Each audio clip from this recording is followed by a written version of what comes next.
যেটা বলছিলাম রাহুল, তোমার আমার কোম্পানির সাথে ডিল করতে গেলে না কিছু ফর্মালিটি মেনটেন করে চলতে হয়, সেগুলো তোমরা ঠিকঠাক ভাবে দেখো, কাজ করাই যায় একসাথে। একদম স্যার, আমাদের কোম্পানি নতুন কিছু প্রজেক্ট লঞ্চ করেছে, তার কিছু পোর্টফোলিও দেখা যাচ্ছে। একদম একদম আমি খাবার নিয়ে চলে এসেছি। এ বাবা, তোমরা মিটিং করছো বুঝি? আচ্ছা ঠিক আছে, তাহলে আমি পরে আসছি।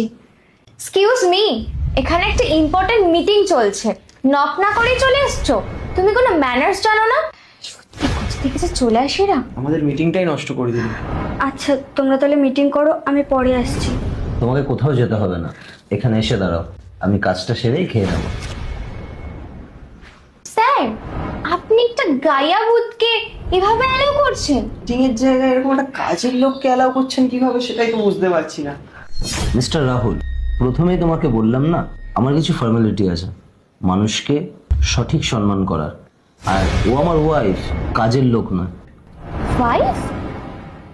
অবাক হলে যে, ওকে আমার ওয়াইফ হতে গেলে কি মডার্ন ড্রেস পরতে হবে, না তোমাদের মতো সেজে গুজে আসতে হবে?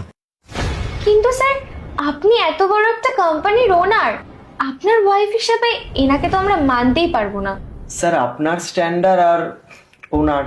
না মানে স্যার, একটা কথা বলতে বাধ্য হচ্ছি। রাহুলের আগের পক্ষের যে ওয়াইফ ছিল, সেও আপনার ওয়াইফের মতন এরকম গাইয়া ভূত ছিল। তাই জন্য তো আমি তাকে ডিভোর্স দিয়ে আমি নতুন করে ওকে বিয়ে করেছি, সুন্দরী একজনকে। দেখুন স্যার, আপনার কাছেও কিন্তু সুযোগ আছে। হ্যাঁ, রাহুলের একজন ফ্রেন্ড আছে, আপনি কিন্তু তার সাথে একটা রিলেশন করতেই পারেন। অন্তত পক্ষে আপনার স্ট্যান্ডার্ডটা মেনটেন থাকবে।